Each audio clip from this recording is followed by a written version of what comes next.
deal out of not starting construction before 7 in the morning, so we're not making noise when you're trying to sleep.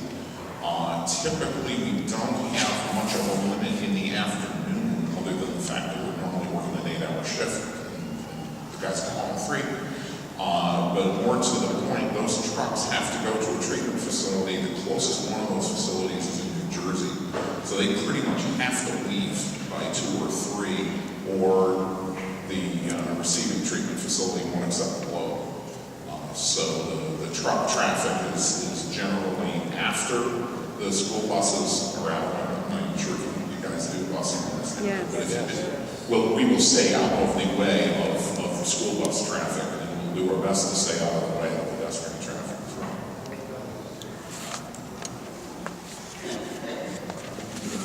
Andrea Boblo from Trump Village, Section 3. My apartments are also facing. I've been in Trump Village, Section 3 for 24.5 years, and my apartment is facing the shopping centers. Actually, the previous speaker asked 2 of my questions that I was going to ask, but I have one more. If the developer were to build on top of the existing buildings, 2-3-story, whatever, shopping mall, let's say, would you still have to do this remediation, or do you think that it could be built without disturbing the present? The triggering event, if I understand your question correctly, is could they build on top without tearing the whole thing down? Yes. That has been done. The triggering event for us would be anything that's going to expose contaminated soils at depth. Now that said, I'm not a structural engineer, but there's really limits on what you can build on top of an existing building. And I'm pretty sure from what I've heard from this developer that you're not going to put a 40-foot tower on top of a shopping mall. I meant it was a shopping mall, just an expansion. Yeah, that would be a question for a structural engineer. But in terms of us, what we're concerned with is protecting people in the surrounding community and protecting the world if the ground is broken. If they tear down that mall and rip up the concrete slab, we can be there to manage the contamination that's underneath. Okay, but you don't know the answer whether it would have to be torn down. I mean, just putting like 2-3-story on top of this thing. If that could potentially be non-invasive work, it sounds unlikely to me. I doubt very much you could redevelop this site without tearing them all down first. Thank you. My name is Ralph Buffetto. I was born and raised in the same house that my mother was born and raised in on West 16th Street between Neptune and Hart Place, long before Trump and Wabash were even built. So we were impacted by what went on here when these buildings were put in, with the cement hoppers and everything else that went on. This area was cleared. So there was a school here and there was a train station up there. These people now will be impacted because they're in the buildings and they live here. So this is a different time that this building is going, this construction is going on, and they will be affected by it. Also, the water table over here is some 13 inches below level. That's why when they had Hurricane Sandy, before Hurricane Sandy, 1960, Hurricane Donna met in the middle of Burnett Avenue. The water table is low, so more than likely, you will not be able to cover it with a concrete slab. They will have to open it up. They will have to drive additional piles in that area to support a 40-story building. Am I correct, sir? Nobody can go 40 stories without driving piles. Right. Also, I was also the lead investigator for the Public Advocate's Office for Mark Green and Betsy Gopal during both their tenures. And my experience with New York State DEC was great. I have a lot of respect for your agency, and if you monitor this correctly, you have your people on site, you will serve this entire population correctly. But I believe that in any of these meetings, when you are here, the builder should also be here, because they should address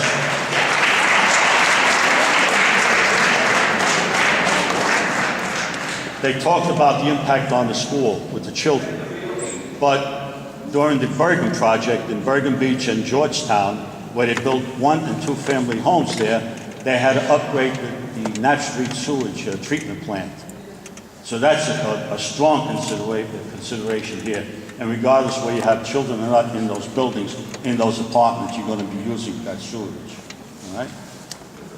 The storm sewers in Coney Island were upgraded in 1960. Prior to that, they were upgraded in 1861 during President Lincoln's administration.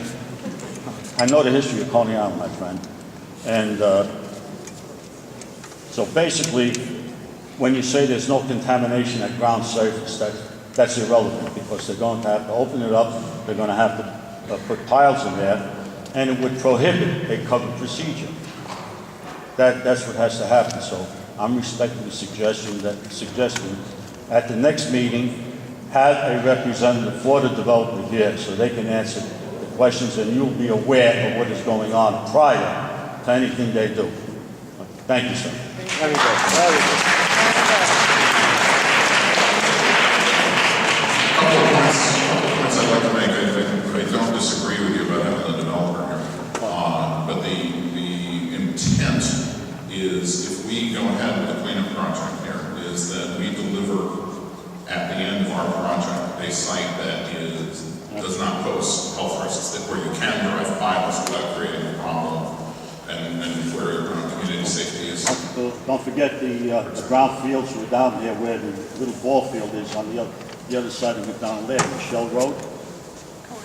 So, there are brownfields over there, and there's remediation involved there.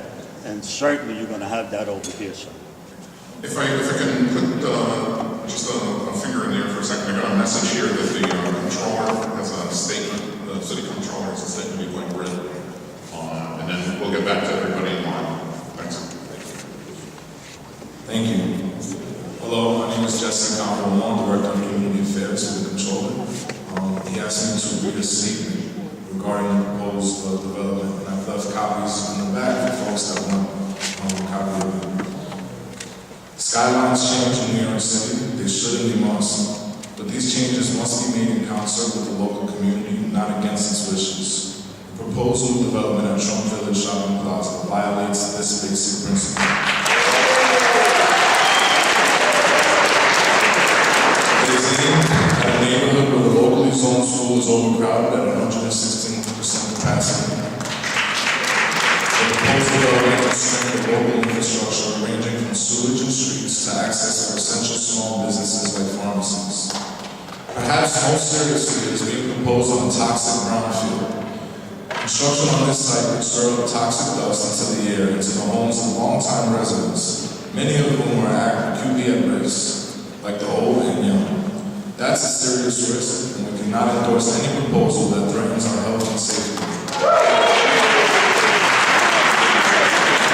Tonight's meeting will focus on the contamination and potential remediation, and I will work with this community to hold agencies accountable. I know Trump Village is in good hands, and with Council Members Deutsch and Traeger, and I pledge my support to their efforts. Thank you.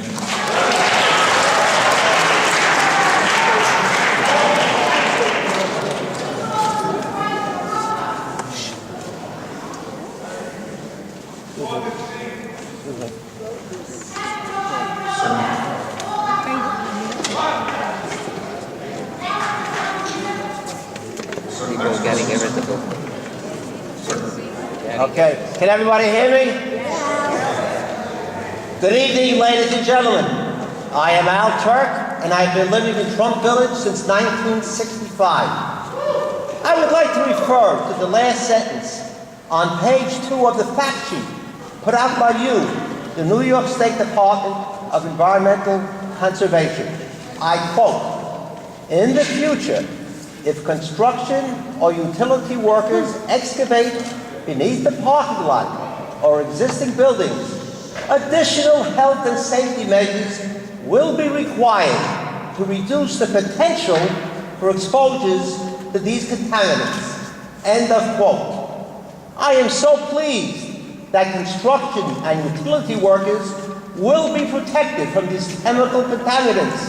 But what about the rest of us?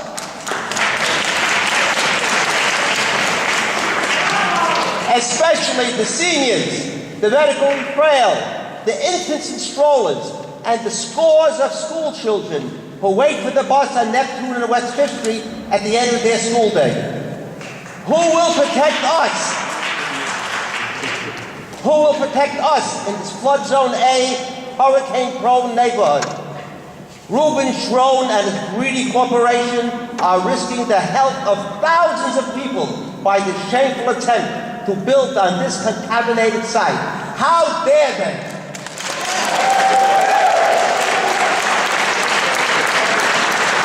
Does their money entitle them to put us in jeopardy? Mr. Schroen should be ashamed of himself. His deceitful representative at the last meeting told us pure drivel.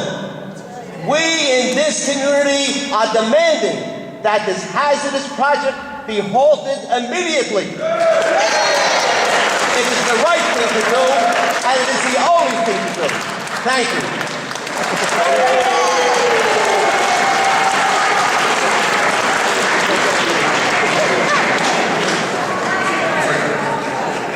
If I can offer one response there. Again, assuming there's two real questions there regarding community protection. One is what we've been all talking about here tonight is what happens if the development project goes forward.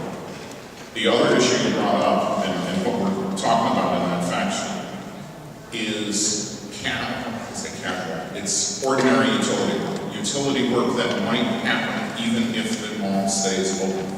If they were to upgrade their electrical service with underground cable, if they were to upgrade gas service to that mall, that would involve people digging with backhoes, laying pipes, laying wires in the subsurface. You saw on that map, there are some places right next to the mall where there's contamination close enough to the ground surface that it could be contacted by somebody digging a trench to put a water line in or to put a gas line or an electric line in. That's an additional level of protection that we need to think about even if the mall stays in its current state. Now, the reason that we focus on protecting the underground utility worker is because that's the man or woman that's going to be in the trench. That's the guy, we're not talking about vapors going out and grossing people out a block away. We're talking about somebody climbing into a hole with coal tar seeping into the excavation, getting it on his hands, getting it on his skin. One thing I didn't point out to you, coal tar on direct skin contact. There's a certain subset of the population that gets a nasty rash from contacting coal tar. I know that firsthand because I happen to be one of them. I have to take precautions when I'm in the field to wear gloves to keep this stuff off my hands. The reason that sentence is in the fact sheet is to make it clear that there are some exposures that could take place in the future even if the mall stays in its current location. And that was just a fair warning. Any excavation plan that is derived, let's assume for a minute that the mall stays where it is.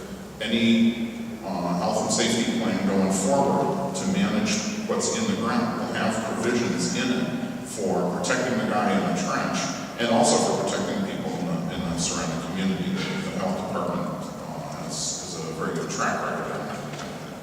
That's what I wanted. We are not taking a position on the redevelopment of the site. But what we're saying is we're trying to lay out for you what the options are, what management in place would entail if they chose to keep the place standing. And that would involve some level of protection for the surrounding community during ordinary utility upgrades. Sir? Saul Cooperman, President of Trump Village Section 3. All what I heard here tonight is very good and well. We talk about responsibilities, we talk about what we're going to do and what we're going to see. Yet when we had our oil spill, wasn't even called coal tar then, we had to invest a lot of money. But I'm not going to talk about my co-op, I'm talking about the damn community who is paying the price. I have never seen anything from the DEC in any newspaper that they ever put out about anything that they are doing and what's being done. I am not asking, I'm demanding on behalf of the whole community, put out a paper at least every month to let us know what's going on. The quality of the air before, during, and after. Okay? If you remember 9/11, and I lost a lot of friends in that buildings, okay? They said the first responders came. It wasn't until after that, the air was fine and people started to get cancer. During the Vietnam War, it was Agent Orange. Everything is fine. I don't want to see our children, the babies growing up here, to suffer and die. We have people with asthma, true. It's easy to say we're going to do this and that, and it's for the betterment. It's not for the betterment, it's for the money. Short and sweet, it's all about money. Okay? I'm not denying what he wants to do. Everybody buys something, they have a right to build. But 40 stories is high. It's going to block out the sunlight to a lot of people's homes. The environment itself has been damaged, not because of Sandy, but over the years. And if you recall, they wanted to make Brooklyn an individual city because it was big. It was the biggest borough in all the 5 boroughs. That's how big Brooklyn is. And yet, all we see, this is what we're going to do. We're not responsible for this. The developer shunned us last time he was here. He showed disrespect to all of us by not being here. Period end. I don't care if it was his son or not. He's building it. He's accountable. It's easy to pay somebody to come here and talk, and that's fine. I understand what's going to be done, the remediation to take care of all the problems while it's going on. What you said a moment ago about, yes, if you do work, we can find the problem. I know that. We suffered it at Alcoa. That's why I know. But I would love to see a newspaper come out from the DEC. Let the community know what's going on, where the other meetings are going to be held, especially where Mr. Strone is going to be. Okay? And that's what I want to see. We have a right. The people who put their heart and soul and their lives in place to live here, to leave something for their children, for what? To be pushed to the back of the room? No. All I want to say is, please, if anything, yes, we want Strone here to account for himself, but more importantly, we want and we need a newspaper letting us know what DEC is doing. Thank you. Okay, sorry. For those of you interested in following what we do, DEC has a very strong presence on the web. We're in the spirit of being an environmental agency, we try to avoid littering people on mailboxes with excess paper, but we try and get as much information as we can out to you over the web. And if there's specific information that you need on a specific site, I invite you to call us, or best of all, email us. Our contact info is on the fact sheet. I can't promise you we're going to put out a newspaper, but we do indeed try and put out timely information. The other thing I'd like to point out is that if this project goes forward, National Grid at other remediation sites has established a site-specific website that contains, and it's already been established there. And typically what they do is they put all of the documents out there. And those documents run everything from a remedial investigation report that I strongly urge you not to read because it's 6 inches thick, to summaries of that information. And of course, if you want to get into the details, we'll do that too. And lastly, DEC runs an email listserv to keep people informed. If you want to know everything that DEC is doing in Brooklyn on a county-by-county basis, you can sign up and get up-to-date fact sheets on virtually everything we're doing in Kings County. The sign-up information is on the fact sheet that you picked up on the way in. Ida Sanoff. This is not like any other site you've done before. This is a unique site. The density, it is on a peninsula. The population is not a transient population like at the High Line or at that hospital. Many are homebound because they are elderly, many are immunocompromised. So exposure is a particular problem. Even though you're going to take all steps to minimize exposure, we know that stuff happens. Regarding filling in, stopping work in the case of a flood event and filling in the hole, what are you going to do about hydrostatic pressure flooding? Many buildings around here during Sandy flooded not just from the water coming in, but from the groundwater rising up. And it was strong enough to lift the cement foundation floors of buildings. So if the hydrostatic, there was a building right around the corner it happened, it was 1-2 blocks away. So if the hydrostatic pressure flooding was sufficient to raise a concrete foundation of a building, how is it going to stop, how is a bunch of dirt going to stop the pressure of that water? And when that hydrostatic pressure flooding occurs and the water comes up, now it's outside of your tent and throughout the community with whatever else is carried along. That's one thing. The peninsula, your truck traffic here is horrific. The police department closes off West 8th Street in the summer because they can't get fire engines out. So what, I don't know how you're going to get dozens of trucks in and out of here every day. Monitoring, I'm so happy you brought up monitoring. You know, they put a fence and tents and they think that people can't get into these sites. And, you know, we're led to believe that DEC, and I like DEC, I really, really do, and I like you, you're a nice person. But, right now there's a case in Southern District Court, federal court. It involves a government agency, the Coast Guard. It involves construction of the Bayonne Bridge. It involves cleanup of contaminated soil, and DEC is supposed to be monitoring it. And there's a plan just like this with all sorts of, you know, particulate monitors and air quality monitors and everything else. And guess what? Somebody snuck in there and took pictures, and they found out that the criteria were being ignored. And DEC is supposed to be monitoring that site as well. You mentioned you have 250 MGPs. I'm sure they're not all in process at once, and only 3 inspectors for the entire state. You're not going to have somebody there all the time. And I know of another site near here. On Grayson Bay. Also, DEC is supposed to be monitoring it. City agencies involved, sanitation department, and we know that that site is not being monitored. So, I mean, we really have no guarantees here. All we have is a frail, elderly population, which is homebound, which is going to have continuing exposure. We have truck traffic. We have a peninsula with limited access. So if heaven forbid something goes wrong, and you know if there's a big fire in Coney and you've got a bunch of trucks here, Coney's going to fry.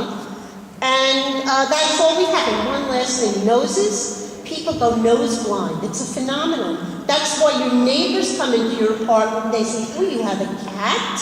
And you say, "I don't smell the cat." So human noses are not exactly infallible. That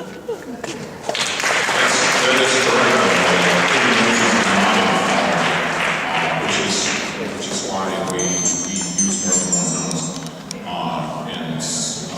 As for inspectors, we provide a very, very high level of oversight. We are not here 100% of the time, but we are in most of these sites that are active remediation. We're here almost every day.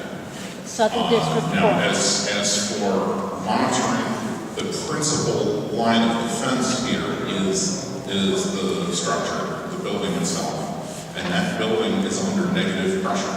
It's the air handling systems and those things are very, very robust, and we have a very good track record of not releasing vapors into the surrounding community. And how are you going to handle hydrostatic pressure flooding when the site is open? I'm not sure. That's a big problem. I'm not a groundwater expert by training. Hydrostatic pressure uplifting of buildings is a very, very specialized thing that happens under very, very specialized circumstances. In a open excavation in the sandy aquifer is not one of those circumstances. You can't build up if you've got upwelling in a sandy soil. It just comes up to the ground surface and runs away. It's going to lift up your soil. And by the way, I have It'll come up in the pore spaces. I have 150 years worth of Army Corps of Engineers storm surge data. for this area, including the year of the flood, the height of the storm surge, how far inland it went, and the dollar amount of damage for that year. So flooding is not just Sandy here. Flooding happens a lot. We understand that. And we have measures in place to prevent contamination from leaving the site. We can shut down one of these sites on less than a day's notice. I think. Yeah, Because it's going to come in with that storm surge and with that tide. well, we can discuss that as the plan is developed, if the plan is developed.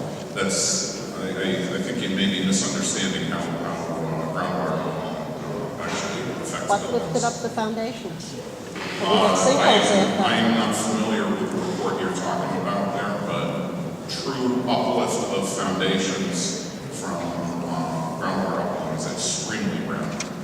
I'm not sure what case it is that you're I'll give you referring the to. addresses. You're more than welcome to forward them to me. I'll take a look.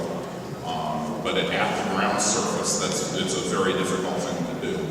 And keep in mind, we would be backfilling the soil with gravel, something that permits water to move through it rather readily. Contaminated water. I don't think that's going to be a problem. I'll give you the addresses. You can look into it.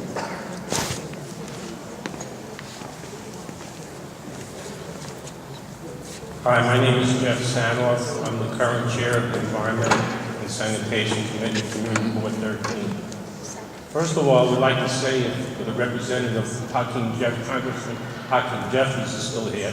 I think you should ask the EPA to get involved in this site, and make it a Superfund site, and not just a brownfield. There are certain criteria to make it a Superfund site, and from my reading, I understand there are at least 4 or 5 of the criteria.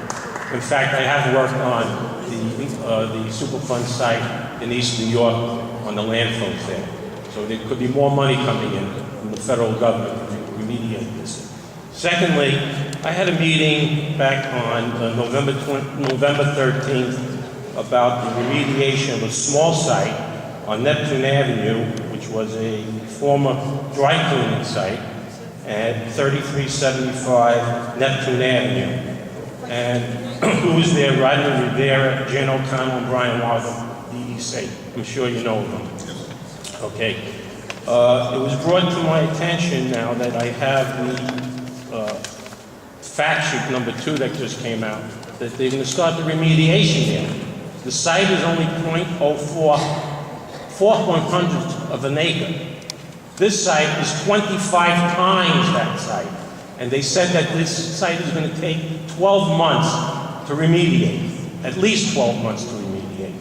Now, with the density of this community, how can the population be put through the stress, through the psychological stress, through the emotional stress? And how long is this remediation going to take? 5 years? 10 years? And the cost of the site that's in Neptune Avenue is only going to cost maybe $10,000, $15,000 to remediate. This site is going to cost millions of dollars to remediate. And the gas company, when they say they're taking on the expenses, it's only going to be passed on to us in gas rate increases. Thank you very much.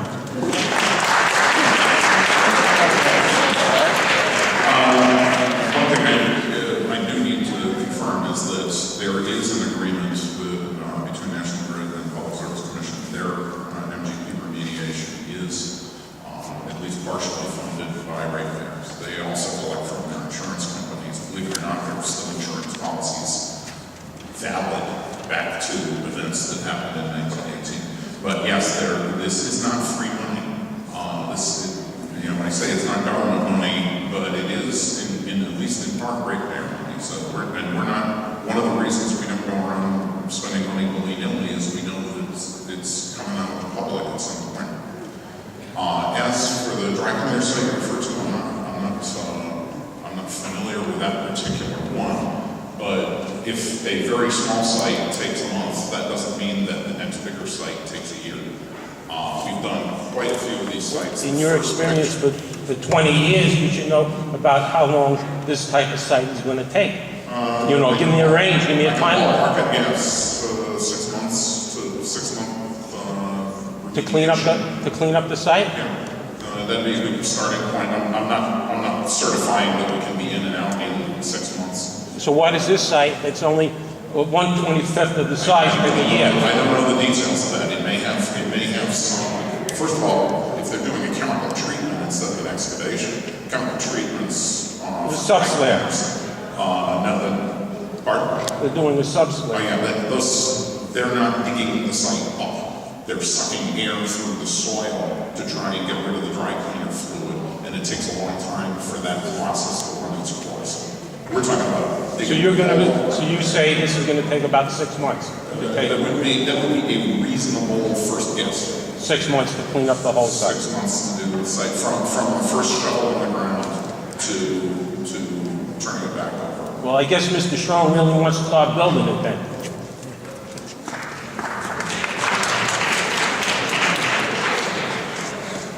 So, my name is Councilman Mark Traeger.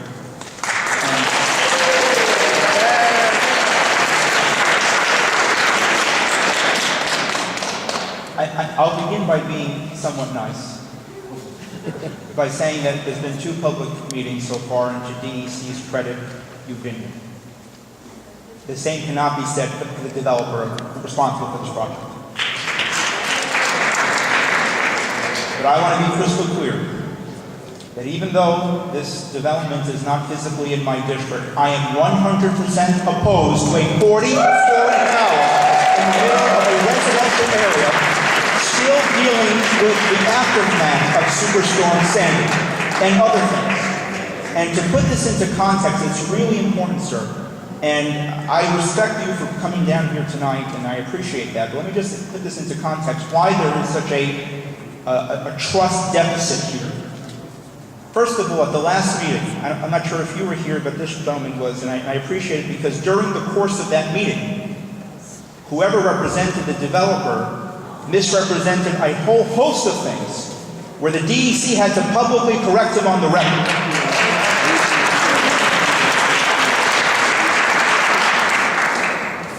Going from where the toxins will go, that our schools are not overcrowded, and that we should be thankful for this 40-story development. I'm glad I missed that. But I will say, respectfully, where the issues sometimes lie with DEC. And I want to say that this community is first of all, it's a naturally occurring retirement community. We have a tremendous senior citizen population. We have many people here who live with disabilities.